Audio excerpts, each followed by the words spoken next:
আগের বাংলাদেশ আর পরের বাংলাদেশটা ভিন্ন।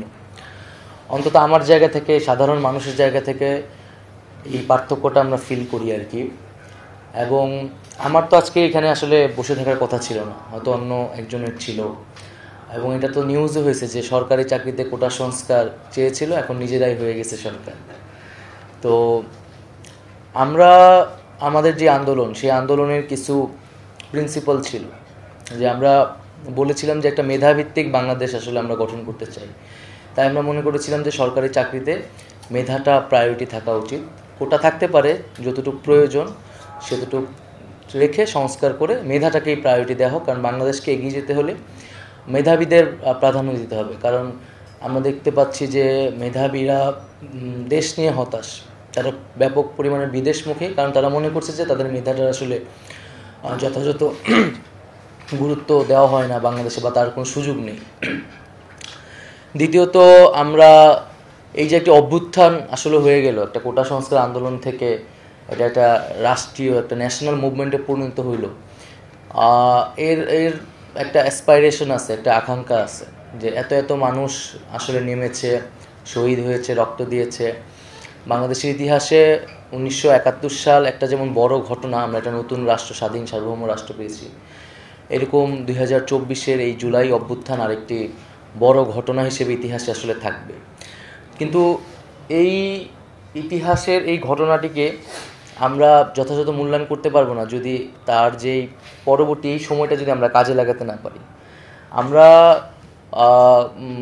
যদি আমরা বলেছি যে আমরা আগের বাংলাদেশটা চাই না, আমরা যেই বাংলাদেশে আসলে এই যেই প্রবলেমগুলো ছিল সর্বস্তরে, বাংলাদেশের এমন একটা সমস্যা যেখানেই হাত দেওয়া হয় সেখানেই প্রবলেম, সেখানেই সমস্যা, সেখানেই দুর্নীতি, সেখানেই লুটপাট, মানে সর্বাঙ্গে ব্যথা, ওষুধ দিব কোথায়।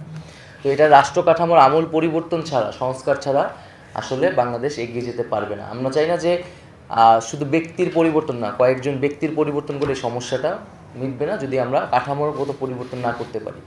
তো এখন যেহেতু একটা সুযোগ এসেছে, এই সুযোগটাকে আমাদের সবার কাজে লাগানো উচিত। ছাত্ররা, সাধারণ মানুষরা তাদের যেই রোল, তাদের যে ভূমিকা, তারা সেটা পালন করেছে।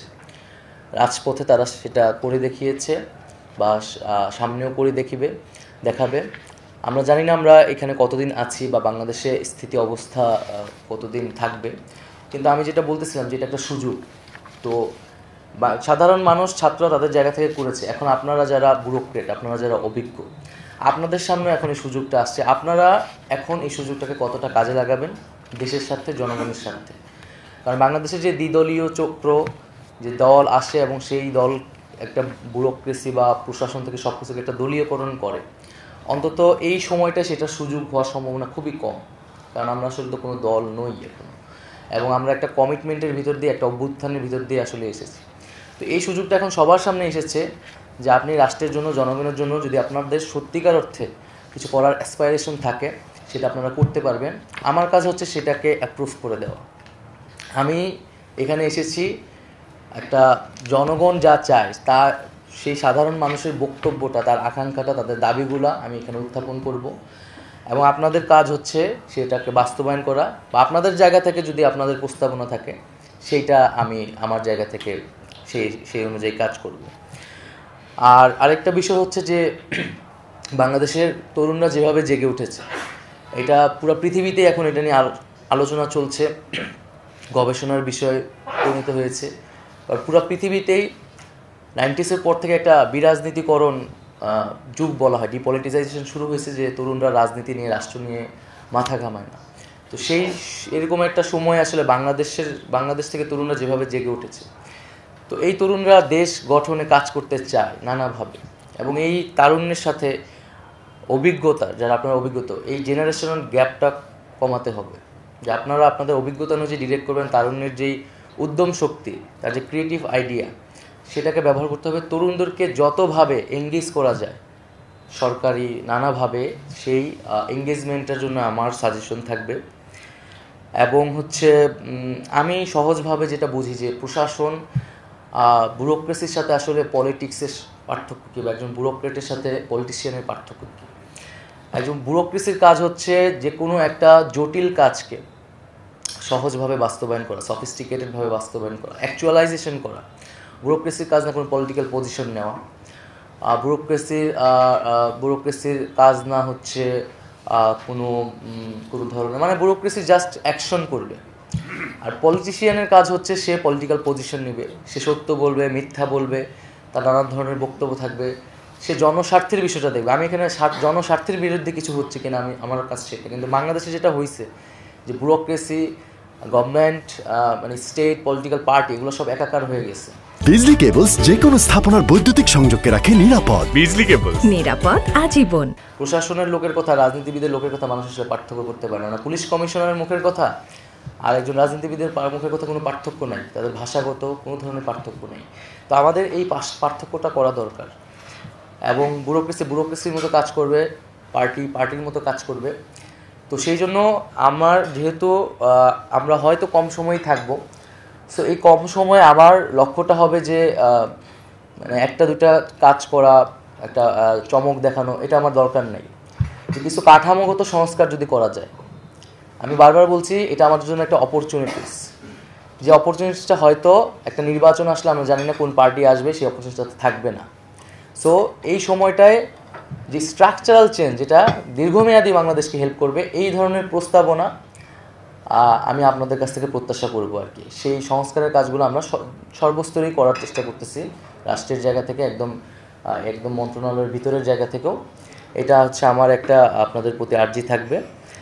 আর দ্বিতীয়ত হচ্ছে যে দুর্নীতির বিষয়টা, যে আমাদের দুর্নীতির একটা বড় সমস্যা। তো দুর্নীতির বিরুদ্ধে আমাদের অবশ্যই অবস্থানটা নিতে হবে। এবং এখানে আমি যেটা প্রথমে বলেছি যে মেধাকেই সবচেয়ে বেশি গুরুত্ব দেওয়া উচিত। কোনো ধরনের পলিটিক্যাল ভিউজ, পজিশন, স্বজনপ্রীতি, এগুলোর কোনো জায়গা হবে না। এবং আপনাদের এখানে ব্যক্তির অনেক ধরনের ভিউজ থাকতে পারে, ইডিওলজি থাকতে পারে, বাট আপনি যখন ব্যুরোক্রেট, আপনি রাষ্ট্রের জন্য কাজ করতেছেন, জনগণের জন্য কাজ করতেছেন। এবং ব্যুরোক্রেসি মানে সেটা নৈর্ব্যক্তিক, সেটা নিরপেক্ষ, এই জিনিসটা বজায় রাখতে হবে। এবং দুর্নীতির বিষয়টা, এইটাও আমি আপনাদের কাছে প্রত্যাশা করব যে কোন ধরনের প্রসিডিউর নিলে, কোন ধরনের উদ্যোগ আসলে নেওয়া উচিত, যেটা আসলেই দুর্নীতিবিদদের সবাই বলে, আমরাও বলতেছি, কিন্তু আসলে কোন ধরনের ব্যবস্থা নেওয়া উচিত যেটা কাঠামোগতভাবে দুর্নীতিটাকে কমিয়ে আনবে, আস্তে আস্তে এটাকে শূন্যের পর্যায়ে নিয়ে যাবে। এবং এই যে মন্ত্রণালয়টি আপনারা যেটা উত্থাপন করলেন, যে আপনারা বললেন যে এটা আসলে একটা সেবামূলক, মূলত কাজটা আসলে সেবা। এবং মুশফিকুর সাহেবও যেটা বললেন যে এটা কিন্তু একটা মৌলিক অধিকারে আসলে চাহিদায় পরিণত হয়েছে। এবং আপনারা জানেন যে ইন্টারনেটকে কিন্তু এখন ডিজিটাল রাইটস হিসেবে দেখা হয়, এটা একটা হিউম্যান রাইটসের অংশ আসলে। এই যে বাংলাদেশে মুভমেন্ট হলো এবং হুট করে ইন্টারনেট বন্ধ করে দেওয়া হলো, এবং বন্ধ করার মধ্যে করার পরে কী পরিস্থিতি হয়েছে আমরা এখনও সেটার রিপোর্ট, তদন্ত কিন্তু পাইনি, যে কত মানুষ আসলে সময় মারা গেছে। এটা কত বড় একটা জঘন্য, যে মানবতা বিরোধী একটা অপরাধ হয়েছে, কাজ হয়েছে, এটা আমরা হয়তো এখনও বুঝতে পারতেছি না। এটা আন্তর্জাতিকভাবেও এটা নিয়ে অনেক সমালোচনা হচ্ছে, যে ইন্টারনেট বন্ধ করে এখানে একটা গণহত্যা পরিস্থিতি তৈরি করা হয়েছে। কেবল ইন্টারনেট বন্ধ না, যে যোগাযোগ করতে পারতেছি না, সেটা হয় মুভমেন্টের সময় একটু স্পিড কমায় দেয়, মোবাইল নেটওয়ার্ক কমায় দিতেছে, কিন্তু এটা একদম বন্ধ করে, একটা ক্র্যাকডাউন করে ইলেকট্রনিক মিডিয়াকে ফুল নিজের কবজায় নিয়ে এটা কত লাশ পড়তেছে আমরা জানি না। এবং ইন্টারনেট যখন বন্ধ তখন আমাদেরকে তুলে নিয়ে যাওয়া হয়েছে, আপনারা এই ঘটনাগুলো জানেন। তো এই বিষয়টা আমাদের অবশ্যই সেন্সিটিভভাবে দেখতে হবে, যে ইন্টারনেট কিন্তু একটা হিউম্যান রাইটস, মানবাধিকার। এবং পুরো আন্তর্জাতিক অনেক চুক্তিগুলোতে কিন্তু এখন এই বিষয়টাকে মানবাধিকার হিসেবে গুরুত্ব দেওয়া হচ্ছে। হয়তো সামনে বাংলাদেশের সংবিধান থেকে শুরু করে বাংলাদেশের যে মানে মানবাধিকারের জায়গাগুলোতে ইন্টারনেট খুবই গুরুত্ব পাবে। তো এইটা কিন্তু এই মন্ত্রণালয়কে যথেষ্ট পরিমাণে আসলে তার একটা যে ইমেজ কিন্তু নষ্ট করছে, এবং এই ইমেজটাকে কিন্তু পুনরুদ্ধার করতে হবে। এবং যেহেতু আমি এখানে আসছি, এটা আমার খুব বড় একটা দায়িত্ব আসলে, যে কেন এই মন্ত্রণালয় এই মানবাধিকার লঙ্ঘনের মতো এই কাজে জড়িত ছিল। আর যেহেতু এটা সেবামূলক কাজ, এখানে এটার সুবিধাটা হচ্ছে যে একটা ছোট্ট কাজও যদি করা যায়, এর বিস্তৃতিটা হয় কিন্তু ব্যাপক। মানে এটার সুবিধাটা পায় সকল মানুষ, কারণ সকলের কাছে মোবাইল আছে, সিম আছে, ইন্টারনেট আছে। আবার এটার যদি ছোট্ট একটা অসুবিধাও করা হয় এই জায়গা থেকে, এটারও ভুক্তভোগী হয় ব্যাপক অর্থের মানুষ আসলে, কারণ এটার অডিয়েন্সটা আসলে বিশাল। তো আমরা যদি ছোট ছোট কাজ করেও আগাতে পারি, যেটা সুবিধাটা মানুষ ব্যাপক অর্থে পাবে, তাহলেও এটা এই মন্ত্রণালয়ের ক্ষেত্রে আমাদের সকলের জন্য যে ইমেজ সেটাকে আরও তুলে ধরবে। এবং আমার কথা মোটামুটি শেষ। আমার কথা থেকে হয়তো আপনারা অনেক কিছু বুঝতে পেরেছেন। সামনে হয়তো আপনাদের সাথে আরও কথা হবে, আলোচনা হবে।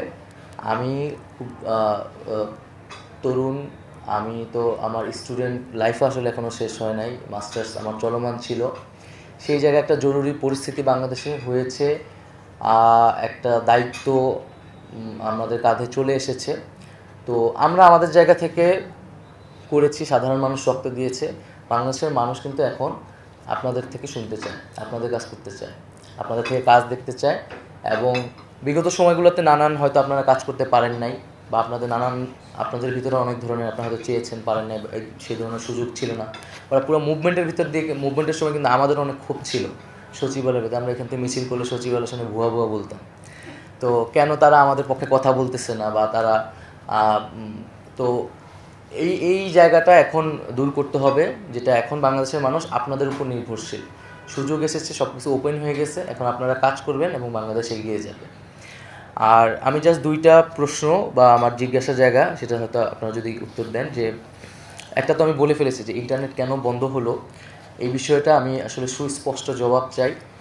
এবং আমরা তো বুঝি এটা পলিটিক্যাল একটা জায়গা থেকে করা হয়েছিল, বাট এখানে আসলে ব্যুরোক্রেটদের কী সম্পর্ক ছিল এবং এখানে যেন রেসপন্সিবল পার্সনটাকে আমি দ্রুত সময়ের মধ্যে এই তদন্ত রিপোর্টটা চাই। আসলে আমি এটার সম্পূর্ণ ব্যাখ্যা চাই। এটার জন্য আসলে কারা দায়িত্ব নেবেন বা এটা আপনারা একটু বলবেন, এটা আমি জানালে খুশি হব। এটি হলো যে আপনাদেরকে চিঠি দেওয়া আছে 4 তারিখে, বিটিআর থেকে চিঠি দেওয়া আছে এই বিষয়ে ব্যাখ্যা দেওয়ার জন্য 4 তারিখে। পাইছেন চিঠিটা? আপনি ছিলেন না? এটি হলো আচ্ছা, মানে এত ঘটনা হয়ে গেল, তারপর আপনার জিনিসটা রেডি করে রাখেন নাই যে এটা কেন হয়েছে? আমি তো ভাবছিলাম আমি এসে প্রথম দিন এটা দেখবো। আমি